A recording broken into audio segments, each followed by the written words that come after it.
My fiancé said, "People only invite you because of me. On your own, you're forgettable." I replied, "Good to know." That week, I stopped going anywhere with her. 3 days later, one of her closest friends pulled her aside, and whatever she whispered made my fiancé go completely pale. I'm Ethan, 29, and I spent 2 years engaged to someone who slowly convinced me I had no value outside of being her plus one. This is about the week I tested that theory and discovered she'd been lying to both of us. I met Taylor when I was 27. She was charismatic, social, the kind of person who knew everyone at every party. I'm more reserved, the type who'd rather have dinner with 3 close friends than attend a massive gathering. Opposites attract, right? For a while, it worked. She pulled me into her social world. I grounded her when things got overwhelming. We got engaged after 18 months. The relationship felt solid, or at least I thought it did. Looking back, the cracks were there early. I just didn't recognize them as cracks. Taylor had this habit of positioning herself as the reason I had a social life. "Thank God I brought you out tonight. You'd never leave the apartment otherwise. People wouldn't even know you exist if I didn't introduce you around." It started as teasing, then became her standard explanation for why we were invited places. About 4 months ago, the comments got more pointed. We were getting ready for her coworker's birthday party when she turned to me and said, "You should make more of an effort to talk to people tonight. I don't want them thinking I dragged along dead weight." Dead weight. You know what I mean. You stand in the corner, nursing one drink all night. People notice. So don't bring me. I can't show up alone. That looks worse. Just try to be more engaged, okay? I tried. I talked to her coworkers, asked about their jobs, laughed at appropriate times. But I could see it in her expression throughout the night. I wasn't performing well enough. I wasn't the social, charming partner she wanted me to be. The breaking point came 2 weeks ago. We were invited to a dinner party hosted by one of Taylor's closest friends, Rebecca. 8 couples, fancy restaurant. The kind of evening where everyone tries to out-interesting each other with travel stories and career updates. I was quiet most of the night. Not because I was uncomfortable, just because I didn't have much to add to conversations about yacht trips and corporate promotions. Taylor kept shooting me looks, those subtle glances that said, "Say something, do something, stop embarrassing me." On the drive home, she let me have it. That was painful. "You barely said 10 words all night." I didn't have anything to contribute to those conversations. That's the problem. You never do. You just sit there making me look bad. How does my being quiet make you look bad? She pulled the car into our apartment complex parking lot and turned to face me. "Because people only invite you because of me.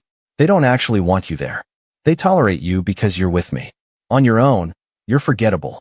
The words hung in the air. Forgettable.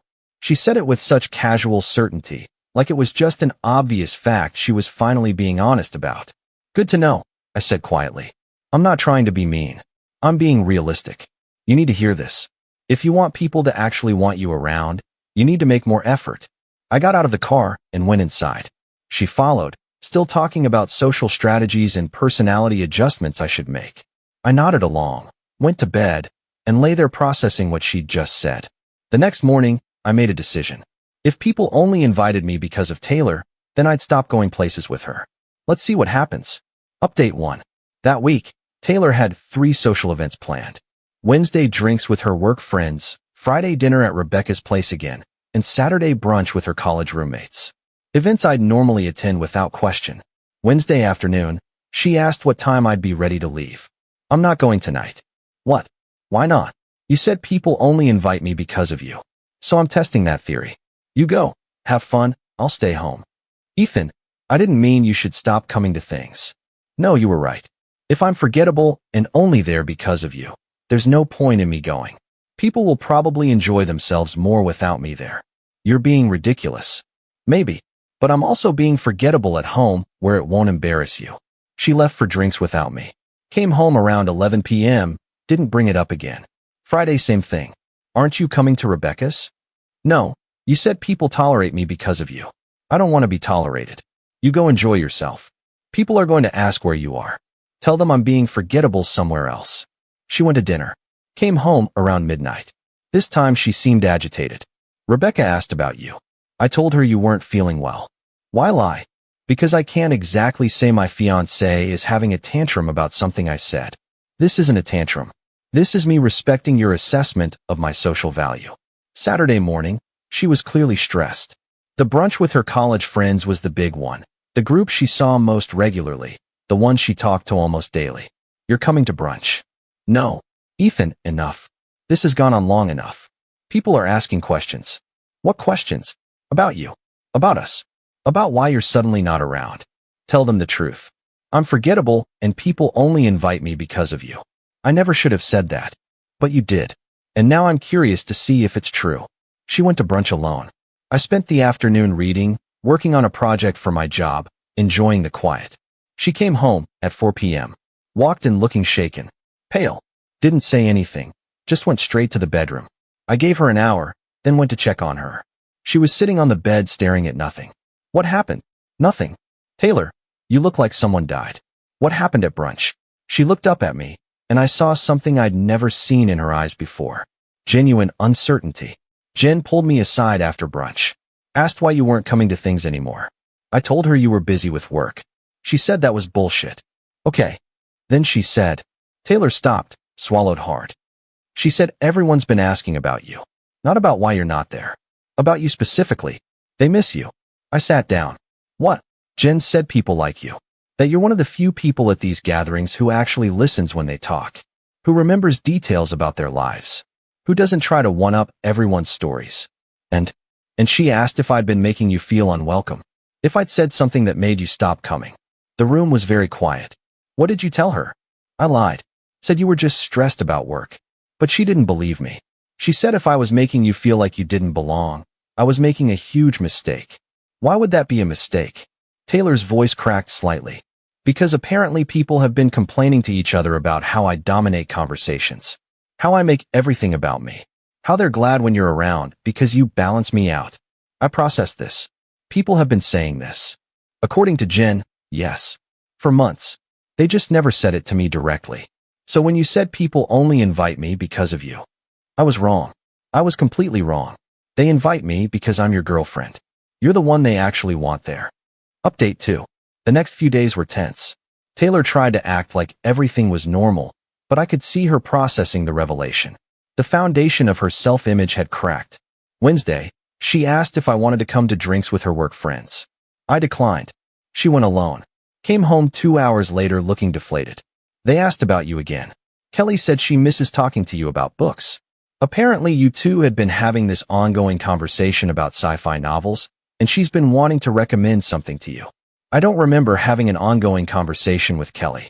That's because you don't realize when you're connecting with people. You think you're just being polite, but you're actually making them feel heard. I never noticed because I was too busy performing. Friday, Rebecca texted me directly. Hey, Taylor said you've been swamped with work, but we're having a small dinner next week and would love if you could make it. No pressure, but you're missed. I showed Taylor the text. She looked at it for a long time. You should go. Without you. They invited you specifically. Not us. You. What does that mean for us? She sat down, shoulders slumped. I think it means I've been an asshole. I've spent 2 years telling you that you're only interesting because of me, when the truth is I'm only tolerable because of you. That's not. It is. Jen sent me a longer message today. Want to read it? She handed me her phone. The message was brutal. Jen laid out months of observations. How Taylor talked over people. How she steered every conversation back to herself. How she dismissed other people's stories as less interesting than hers. And then the kicker. The only time you're actually bearable is when Ethan's there. He softens you. Makes you listen. When he's not around, you're exhausting. I handed the phone back. That's harsh. That's honest. And I've been doing the same thing to you. Telling you you're forgettable when really I was terrified that people might like you more than me. Taylor, I need to figure some things out. About myself. About how I treat people. About how I've been treating you. Final update. We didn't break up immediately. Taylor started therapy, working through her need to be the center of attention, her insecurity masked as confidence. I started going to social events again, but setting clearer boundaries about how she spoke to me in public and private. But 3 months later, we both realized the damage was too deep. She'd spent 2 years convincing me I had no social value, and I'd internalized that. Even with her apologies and changed behavior, I couldn't unhear, "You're forgettable." And she couldn't handle that the social circle she thought she'd built actually preferred my company to hers. We called off the engagement in March. Split amicably, or as amicably as possible when the foundation of your relationship turns out to be built on one person's insecurity and the other person's gradually eroding self-esteem. The ironic thing? After we split, I kept getting invited to things. Rebecca's dinners, Kelly's book club, game nights with Taylor's former co-workers. They weren't inviting me because of Taylor. They were inviting me despite her. And Taylor? She moved to a different city 6 months after we split. Fresh start, new social circle, hopefully better self-awareness. I genuinely hope she figured out how to be the charismatic person she always thought she was without needing to tear down the people around her to feel elevated. As for me, I learned that forgettable was never the right word. I'm not loud or flashy or the life of the party. But I'm someone people want around because I make them feel heard. That's not forgettable. That's just a different kind of memorable. The moment Jen whispered whatever she whispered to Taylor at that brunch, the moment Taylor went pale and realized her entire social perception was inverted from reality, that was the beginning of the end. Not because I wanted revenge or vindication, but because we both finally saw our relationship clearly. She'd built her identity on being the reason I had a social life. When that turned out to be false, she had to confront who she actually was. And I had to confront that I'd spent 2 years accepting someone's diminishment of me as truth. We were both wrong about a lot of things. But she was most wrong about me being forgettable. The 3 days it took for her friends to notice my absence and start asking questions proved that. Sometimes the cruelest thing someone can do is convince you that you don't matter. And sometimes the kindest thing you can do for yourself is test whether that's actually true. Edit. People keep asking what Jen specifically whispered to Taylor. I never got the exact words, just Taylor's shaken recounting of the conversation. But based on how Taylor reacted and what she told me afterward, it was something along the lines of, everyone's wondering where Ethan is and why you keep coming alone. We like you, but we're here for him too. The specific words mattered less than the message. Taylor's entire perception of our social dynamic was backwards. Edit 2. For those asking if I felt vindicated, not really. I felt sad. Sad that it took me completely removing myself from situations for anyone, including me, to realize I actually belonged there. Sad that Taylor's insecurity had warped both of our perceptions for so long. Vindication implies winning something. Nobody wants